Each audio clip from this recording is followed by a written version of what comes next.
ပဲမင်္ဂလာပါမူတီဖူတီရဲ့နီနီပါဒီနေ့ကတော့နီတို့တွေဘန်ကောက်မြို့ရဲ့အကြီးဆုံးပန်းချံတွေထဲကတစ်ခုဖြစ်တဲ့ချက်တူချက်ဘတ်ကိုရောက်နေပါတယ်ဆိုတော့အခုလက်တလောထိုင်းတစ်တော့မှာကြတော့ချက်တူချက်ဘတ်မှာပွင့်နေတဲ့ပန်းတွေအရန်ကို trend ဖြစ်နေတာပေါ့နော်သူကဒီ February March April အဲ့လိုနွေရာသီအတွင်းမှာပဲပွင့်တာမို့လို့ဆိုတော့ဘယ်လောက်တောင်လှနေရလဲဆိုတာကိုနီနဲ့တူတူလိုက်ကြည့်ကြပါဦး Let's go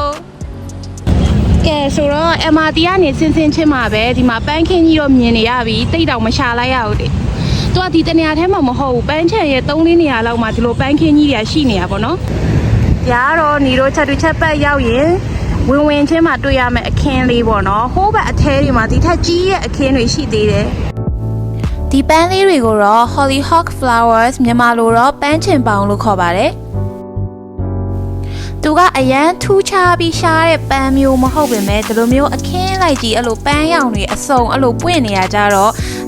ဓာတ်ပုံရိုက်လို့လည်းလှရတယ်ကြည့်ရတာလည်းတော်တော်လေးကိုမျက်စိထဲမှာလှနေရပါတော့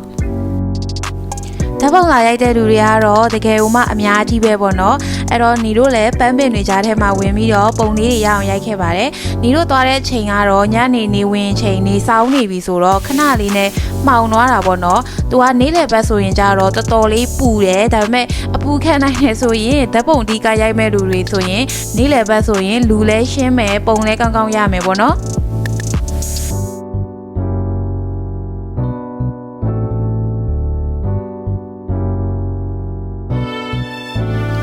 ဒီချာသူချက်ပတ်ကြီးကနီတို့ထင်ထားတာထက်ကိုတကယ်တမ်းအထဲဝင်လေကြည့်ရင်တော်တော်ကြီးကိုကျဲပါတယ်။သူကဒီအလဲမှာရေကန်ရှိပြီးတော့ခုံတရားတွေရဲ့ဟိုဘက်ဆိုရင်နောက်ထပ်ပန်းချံတစ်ချမ်းပေါ့နော်။သူ့ area ကြီးကတော်တော်ကိုကျဲတဲ့ပြင်သူ့အနီးနားမှာဆိုလဲ Queen Sirikit ပတ်တို့လိုမျိုး Rock Fine လိပ်ပြဥယျာဉ်တို့လိုမျိုးတခြားပန်းချံနှစ်ခုနဲ့လည်းအနီးကပ်ရှိနေသေးရဆိုတော့ဒီမှာတင်တော်တော်လဲစရာနေရာကပေါ်ပါတယ်။ညီတို့ဒီချာတူချက်မှာရှိရဲ့ချာတူချက်ပန်းချံကြီးကတော့ဘန်ကောက်မြို့မှာရှိရဲ့အကြီးဆုံးပန်းချံတွေထဲကတစ်ခုဖြစ်ပြီးတော့သူကလာလဲမယ်ဆိုရင်ဝင်ကြေးလုံးဝပေးစရာမလိုပါဘူး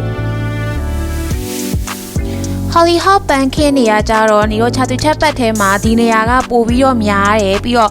ဓာတ်ပုံရိုက်ဖို့နေရာတွေပါဆင်ထားပေးတဲ့အပြင်ဒီလိုမျိုးအနောက်မှာဆိုရင်ဒီ BTS မိုးမျှော်ရထားသွားနေတာကြီးပါအောင်ထည့်ရိုက်လို့ရတယ်ဆိုတော့ဒီနေရာကတော့အလှဆုံးပဲ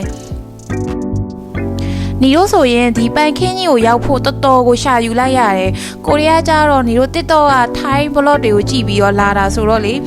သူတို့ရေးထားတဲ့ဒီ Thailand အညွန်တွေကြတော့ကိုလည်းတေချာမဖတ်တတ်ဘူးပေါ့နော်ဆိုတော့သူတို့အဆောင်တွေကိုရှာပြီးတော့အဆောင်တွေကိုပုံပြပြီးတော့မေးပြီးတော့ရောက်လာတာပါခဏကနီတို့ MRT ဘူတာကဆင်းချင်းနေရာကနေပြီးတော့ညီတို့ဒီဘက်ကို10မိနစ်လောက်ထပ်ပြီးတော့ရှောက်မှဒီပန်းခင်းကြီးကိုရောက်ပါတယ်ထပ်တူချက်ပတ်ကြီးကအဲ့လိုအရှိနဲ့ရှေ့ထိတ်နဲ့အနောက်ထိတ်ရှောက်မယ်ဆိုရင်တော့မှနာယူဝက်လောက်ရှောက်ယူရမယ်အဲ့လောက်ကိုကျဲပါတယ်နေမဝင်ခင်တွားရင်တော့ဓာတ်ပုံရိုက်လို့ပို့ပြီးတော့လှပါရဲ့နော်ညီတို့သွားတဲ့ချိန်ကကြတော့တော်တော်တောင်မှမှောင်နေပြီလို့ပြောရမယ်